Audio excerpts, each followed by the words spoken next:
Cancer को लेकर दुनिया भर में नई नई खोजें हो रही हैं। रूस ने कैंसर वैक्सीन बनाने का दावा किया है तो ब्रिटेन में भी कैंसर वैक्सीन के ट्रायल्स अंतिम स्टेज में चल रहे हैं। भारत में करीब 6 कैंसर से सुरक्षा देने वाला HPV वैक्सीनेशन कार्यक्रम चल रहा है। इसके अलावा AI की मदद से कैंसर के खिलाफ नई नई तकनीक विकसित करने का काम भी बड़ी तेजी से चल रहा है। तो क्या वाकई में अब ये कहना होगा कि कैंसर से डरना नहीं चाहिए? क्या कैंसर को अब लाइलाज कहना जारी रखना चाहिए या बंद कर देना चाहिए? आज वर्ल्ड कैंसर डे है। मेरा नाम है दीपक डोभाल, आप देख रहे हैं आपकी खबर आपका फायदा, और आज हम कर रहे हैं इसी मुद्दे पर बात। समझेंगे कि जो एडवांस टेक्नोलॉजीज हमारे पास आ रही हैं, जो एडवांस मेडिकल और साइंटिफिक इंटरवेंशंस हमारे पास आ रहे हैं, क्या उससे अब हम कैंसर से ये जो जंग है उसकी जीत की तरफ आगे बढ़ चुके हैं? क्या रिस्क अभी और बढ़े हैं? क्या हमारी जो लाइफस्टाइल में चेंजेस हो रहे हैं उससे कुछ नए मोर्चे, कुछ नए कॉजेज भी पैदा हो रहे हैं? आज विस्तार से इस पर चर्चा करेंगे। बहुत ही खास मेहमान आज मेरे शो पे होने वाले हैं, इसलिए रिपोर्ट देखिए और वापस लौटते हैं मेहमानों के साथ।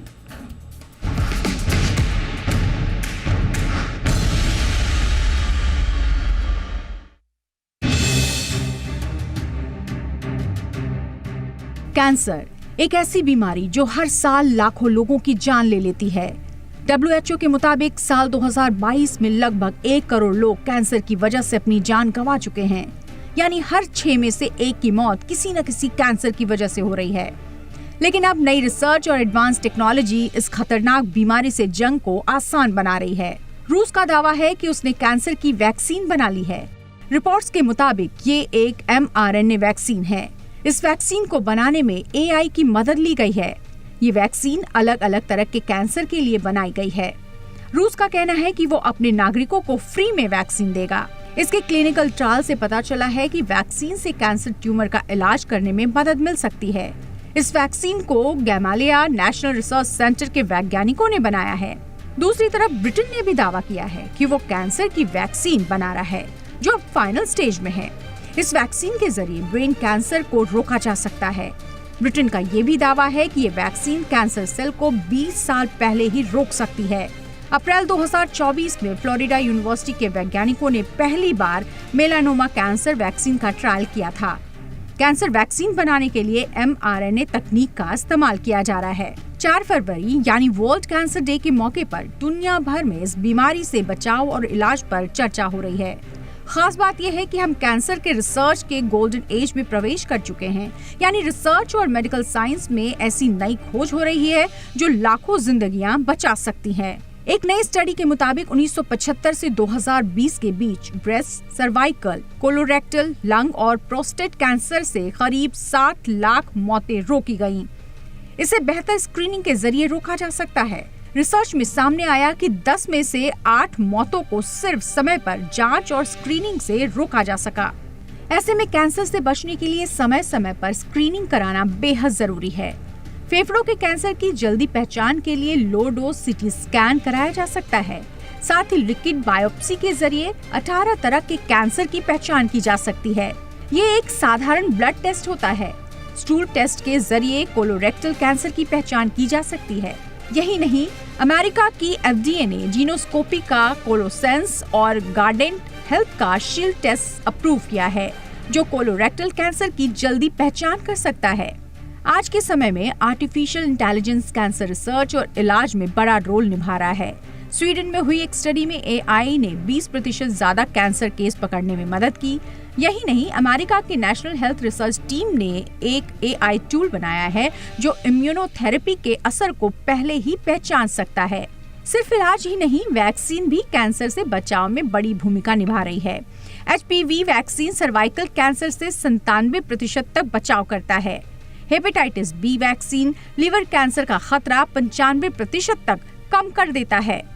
बायोएनटेक की लंग वैक्स स्मोकर्स के लिए खास वैक्सीन जो लंग कैंसर से बचाने में मदद कर सकती है। लंग वैक्स और लिंच सिंड्रोम से जुड़े कैंसर की जल्दी पहचान होने पर इसका इलाज किया जा सकता है।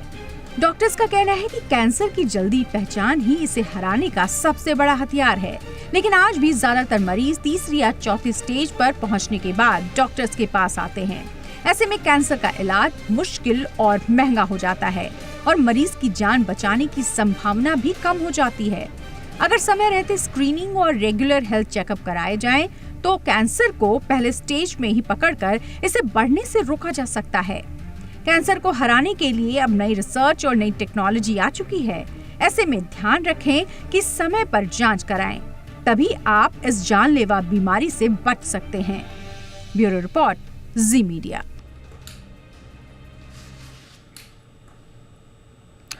बहुत ही खास मेहमान इस वक्त हमारे साथ जुड़ चुके हैं।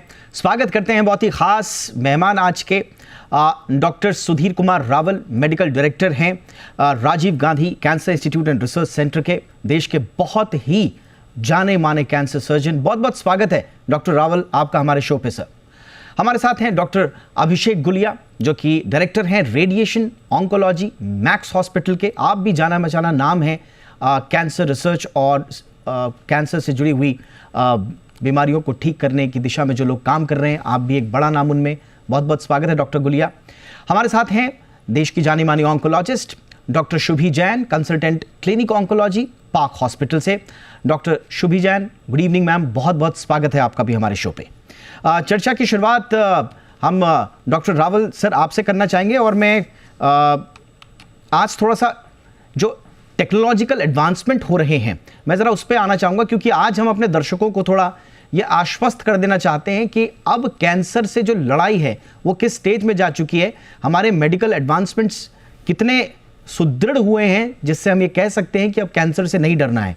आपने क्योंकि अभी कुछ दिनों पहले ही देश की पहली एक टेली सर्जरी जो कि एक मॉडर्न टेक्नोलॉजी है, इससे बेस्ड एक सर्जरी को अंजाम दिया, एडमिनिस्टर किया। और कौन कौन सी ऐसी बातें हैं सर जो हमें ये आश्वस्त करती हैं कि कैंसर से अब डरना नहीं है? तो कैंसर के इलाज में सभी फील्ड में एडवांसमेंट हुआ है।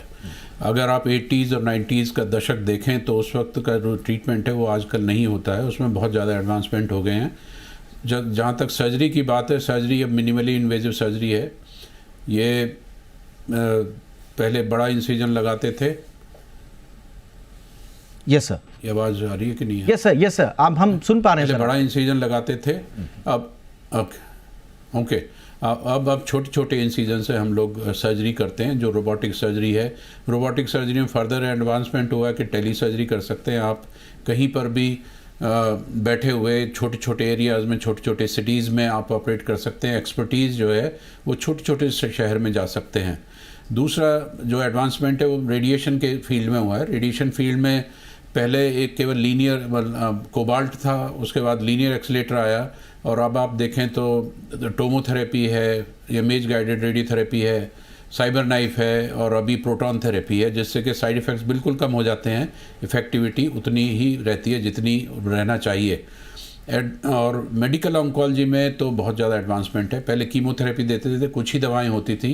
अब आपके पास टारगेट थेरेपी है, इम्यूनोथेरेपी है, रादर आप जीन बेस्ड थेरेपी करते हैं, जो म्यूटेशन है उसे डिटेक्ट करके प्रिसीजन मेडिसिन जो होता है उसमें ट्यूमर को आप नेक्स्ट जनरेशन सीक्वेंसिंग करते हैं और उसके अकॉर्डिंग आप उन्हें ट्रीटमेंट देते हैं। मॉलिकुलर लेवल पे बहुत ज़्यादा एडवांसमेंट हुए हैं जो कि पहले नहीं थे, और उसकी वजह से आप आज वैक्सीन भी सोच रहे हैं जो रशिया ने कहा है अभी, हालांकि उसमें बहुत टाइम है, और मैसेंजर आरएनए पर से वैक्सीन को आप ये नहीं कह सकते कि बहुत ज़्यादा एक्साइट हों, क्योंकि उसके साइड इफ़ेक्ट्स भी हो सकते हैं। लेकिन एडवांसमेंट इतना हो गया है कि आगे जो कोई ना कोई ऐसी चीज़ आएगी जिसमें कि आप होप कर सकते हैं कि पेशेंट को बहुत ज़्यादा सर्वाइवल बढ़ेगा और उससे डिटेक्शन में भी फ़ायदा होगा। आजकल ऐसे टेस्ट पर ट्रायल चल रहे हैं कि आप ब्लड लीजिए 2 ml और जीन सीक्वेंसिंग kariye, और उसमें you will come to know कि उस बॉडी में कैंसर है कि नहीं है। वो ट्रायल हमारे यहाँ भी है, हमने कुछ पेशेंट्स में किया था। जब वो पॉजिटिव निकला तो हमने पेट स्कैन कराया, तो कई पेशेंट ऐसे पकड़े गए जिनके कैंसर था लेकिन कोई सिम्टम नहीं था। तो जिस तरह ये आगे डेटा आएंगे तो we can think that we can detect cancer very early and treat them in a different way, and we can definitely feel for curing these patients. Also with the time, the cancer is becoming chronic disease like diabetes and hypertension, blood pressure, जिसमें आप दवा देते रहिए, patient ठीक रहेगा, and survival will be many years. तो ये वो सारे फ्रंट हैं जहां पर हमने काफ़ी कुछ काम किया है, काफ़ी कुछ हासिल किया है। डॉक्टर गुलिया, मैं आपके पास आना चाहूँगा सर। अभी जिसका सर ने भी जिक्र किया और इससे बड़ा रिवोल्यूशनरी कहा जा रहा है, ये जो पर्सनलाइज मेडिसिन यानी कि टेलर टू ईच पेशेंट, क्योंकि प्रॉब्लम यही कही जाती है कैंसर में कि हर किसी का जेनेटिक प्रोफाइल अलग अलग होता है, लेकिन आज जो जीनोमिक रिसर्च आ रही हैं वो अलाउ कर रही है हमें ट्रीटमेंट बिल्कुल कस्टमाइज्ड बेसिस पे। तो ये बताइए सर, ये कितना रिवोल्यूशनरी है और इससे कितनी मदद मिलेगी हमें कैंसर को हराने में?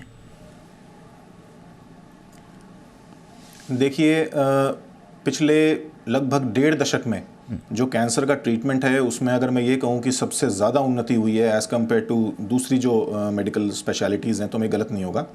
बहुत ज़्यादा काम चल रहा है और अब ट्रीटमेंट पहले के बनस्पत बहुत ज़्यादा इंडिविजुअलाइज्ड हो गया है। अब इंडिविजुअलाइज्ड से हमारा मतलब ये होता है कि हर व्यक्ति का कैंसर अलग कैंसर होता है। कोई भी कैंसर, 2 कैंसर्स एक जैसा नहीं होते। सो इसीलिए ट्रीटमेंट सबका एक जैसा क्यों?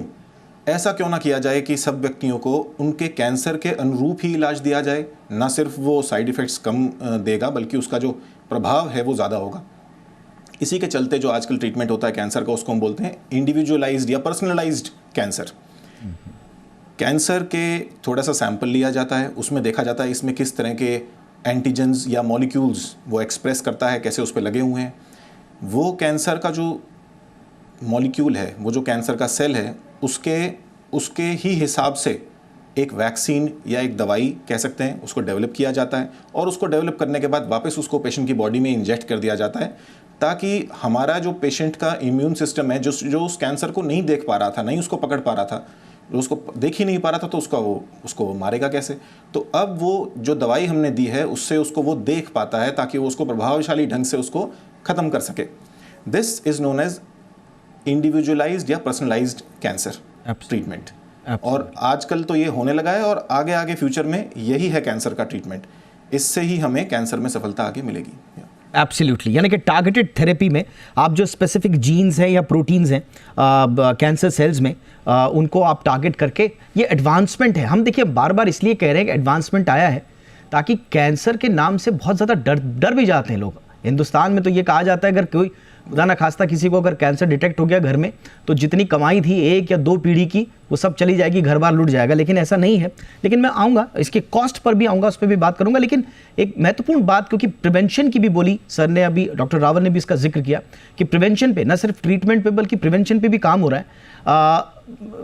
मैम के पास हम इसी सवाल के साथ जा रहे हैं। Doctor Shubhi Jain ma'am, frontier इन प्रिवेंशन अभी कहा जा रहा है mRNA वैक्सीन्स को, बिल्कुल कोविड की तर्ज पर ही अब mRNA बेस्ड कैंसर वैक्सीन्स आ रही हैं। ये कितना रिवोल्यूशनरी है? और अभी जो रूस ने भी जो दावा किया है और अभी मेरे ख्याल से फाइनल स्टेज में चल रहे हैं, ब्रिटेन के ट्रायल्स भी, ऑक्सफोर्ड जिसको कर रहा है, हम कितना इससे उम्मीद ज़्यादा हों? देखिए, मैं ये बोलना चाहूंगी दीपक जी कि ये काफी प्रीमेच्योर स्टेज में है अभी। तो हमें एक प्रीमेच्योर एक्साइटमेंट ना दिखाने की जगह हमें ये समझना चाहिए कि कैंसर का ट्रीटमेंट करना काफी मुश्किल है। बट रूस ने जो निकाली है वैक्सीन, इसके थ्रू हम इंडिविजुअलाइज ट्रीटमेंट कर सकते हैं, जिसमें पेशेंट को ऑलरेडी कैंसर हो चुका है। लेकिन वैक्सीन का एक्चुअल मतलब होता है जब वैक्सीन प्रोफाइलैक्टिकली दी जाती है उन पेशेंट्स में जहां कैंसर ऑलरेडी नहीं है। बट इसको ट्रीटमेंट के तौर पे दिया जा रहा है, इसको वैक्सीन की तरह नहीं दिया जा रहा है। It is only meant for patients जिनको कैंसर डायग्नोसिस हो चुका है, और ये उन कैंसर पेशेंट्स में दिया जा रहा है एज अ सप्लीमेंट्री ट्रीटमेंट जहां ऑलरेडी कीमोथेरेपी, रेडियोथेरेपी चल रही है। ऑल्सो इस वैक्सीन के ट्रायल्स अभी सिर्फ माइस में हुए हैं, ह्यूमन ट्रायल्स नहीं है हमारे पास अवेलेबल, जिसकी वजह से हमें प्रीमेच्योर एक्साइटमेंट की वजह से इसको बहुत ज्यादा तवज्जो नहीं देनी चाहिए। And but yes, obviously I would like to say that it has a lot of scope of coming up, and mRNA vaccine के थ्रू हम इंडिविजुअलाइज्ड ट्रीटमेंट आगे आने वाले टाइम में कर पाएंगे। एब्सोल्युटली मैम, ये बहुत इंपॉर्टेंट बात आपने बोली कि बहुत ज़्यादा ओवर एक्साइटमेंट में हम कहीं कॉम्प्लेसेंट ना हो जाएं कि भाई अब तो दवाई आ गई, अब तो टेक्नोलॉजी आ गई, अब तो हमारे पास वैक्सीन भी आ गई, तो अब जैसी मर्जी लाइफस्टाइल रख लो, जैसा मर्जी आप खान पान रख लो, जैसा मर्जी आप जीवन शैली रख लो, कैंसर होगा तो देखी जाएगी। ये भी स्थिति नहीं आनी चाहिए। इसलिए हमें अपने ओर से जो प्रिवेंशन है उस पर भी काम करना होगा। एक छोटे से ब्रेक के लिए मैं रुक रहा हूँ। ब्रेक के उस पार अब, क्योंकि हमने टेक्नोलॉजी सबकी बात कर ली, अब वापस आएंगे आम लोगों के लिए मिथ्स। बहुत सारे मिथ हैं सिर्फ बूढ़े लोगों को ही कैंसर होता है, आज भी लोग बहुत मानते हैं कैंसर तो साहब जिनकी जेनेटिक हिस्ट्री है या हेरिडिटी है सिर्फ वही होगा, बाकी को नहीं होगा, यंगस्टर्स को नहीं होगा। बहुत सारी मिथ आज भी जुड़ी हुई हैं। उन सारी मिथ्स को हम कोशिश करेंगे उसका जवाब लें एक छोटे से ब्रेक के बाद।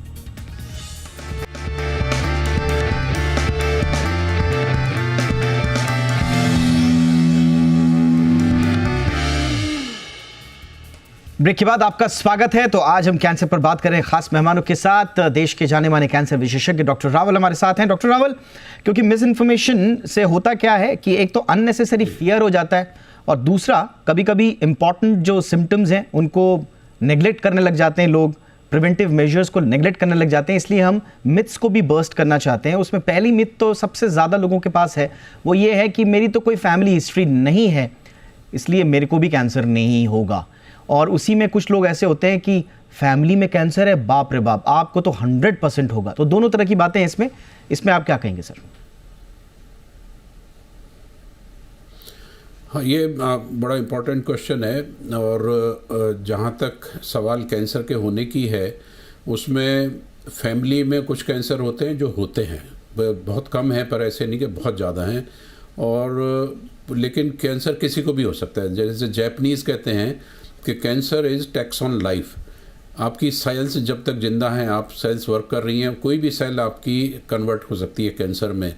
और अगर देखा जाए तो बच्चों में जैसे हो जाता है, उनमें कोई एक्सपोजर नहीं है फिर भी बच्चों में हो जाता है। लेकिन कुछ सिंड्रोम्स हैं जिनकी हमेशा वो हाई रिस्क होते हैं, लाइक ब्रेस्ट कैंसर है या ओवरी कैंसर है, तो उनके जिस लेडी को उनकी मदर या और सिस्टर है तो उनमें हाई चांसेस होते हैं। प्रोस्टेट कैंसर भी इस तरह का होता है। अगर फादर को प्रोस्टेट कैंसर है तो जो उनके भाई हैं या लड़के हैं उनमें भी हाई चांसेस हो सकते हैं, बट ये नहीं है कि उनमें होगा ही। और ये ज़रूरी नहीं है कि अगर फैमिली हिस्ट्री है तो होगा ही, और ये भी ज़रूरी नहीं कि फैमिली हिस्ट्री नहीं है तो कैंसर नहीं होगा। कैंसर किसी में भी हो सकता है, उसकी कोई गारंटी नहीं है। इवन जो लाइफ स्टाइल जिनकी ख़राब होती है उनमें कैंसर होने के चांसेस बहुत ज़्यादा होते हैं। लेकिन ऐसा नहीं है कि अगर बिल्कुल आप सात्विक जीवन जी रहे हैं और आपने कोई वो स्मोकिंग नहीं की है या कुछ नहीं किया तब आपको नहीं हो, तब भी हो जाएगा।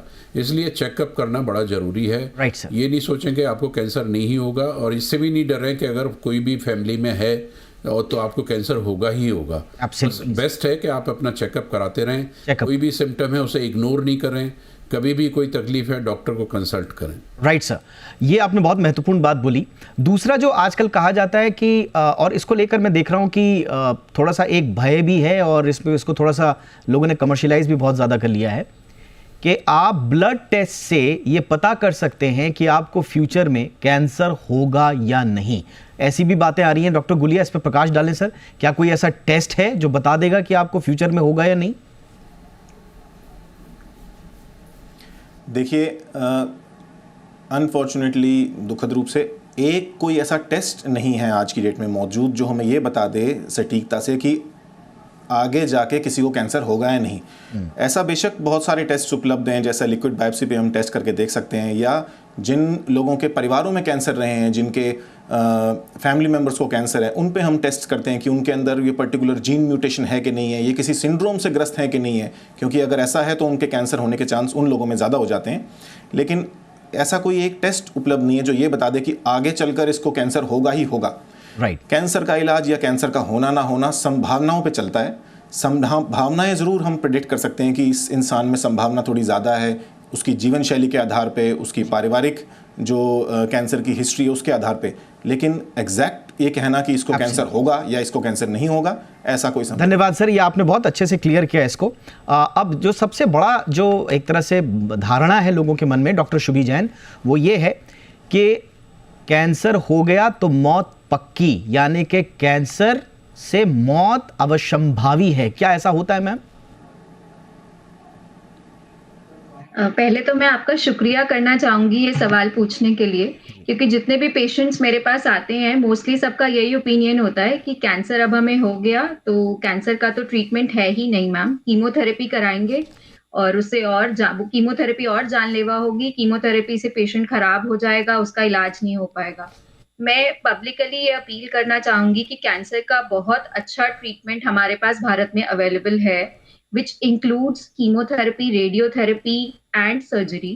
But apart from that, अब हमारे पास जब ओल्ड एज पेशेंट्स आते हैं, जब हमारे पास ऐसे पेशेंट्स आते हैं जो कीमोथेरेपी, रेडिएशन थेरेपी नहीं टॉलरेट कर सकते, तो हमारे पास और ट्रीटमेंट ऑप्शंस भी होते हैं, जैसे कि इम्यूनोथेरेपी, टारगेटेड थेरेपी, जिनके ऑलमोस्ट जीरो साइड इफेक्ट्स होते हैं। उन पेशेंट्स में हम इनका यूज कर सकते हैं और उन पेशेंट्स में हम कैंसर को बढ़ने से रोक सकते हैं, अगर हम उससे कंप्लीटली क्योर नहीं कर सकते।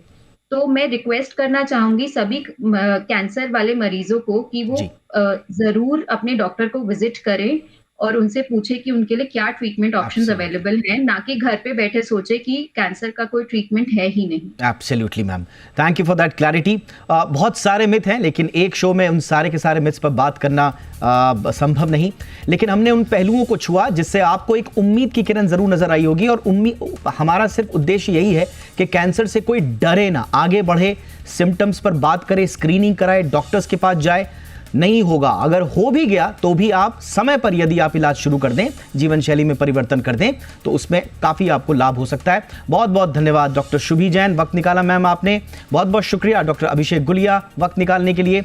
डॉक्टर सुधीर कुमार रावल सर, बहुत बहुत धन्यवाद आपका वक्त निकालने के लिए हमारे लिए सर। आपकी खबर आपका फायदा में इतना ही। अपना ख्याल रखिएगा। नमस्कार।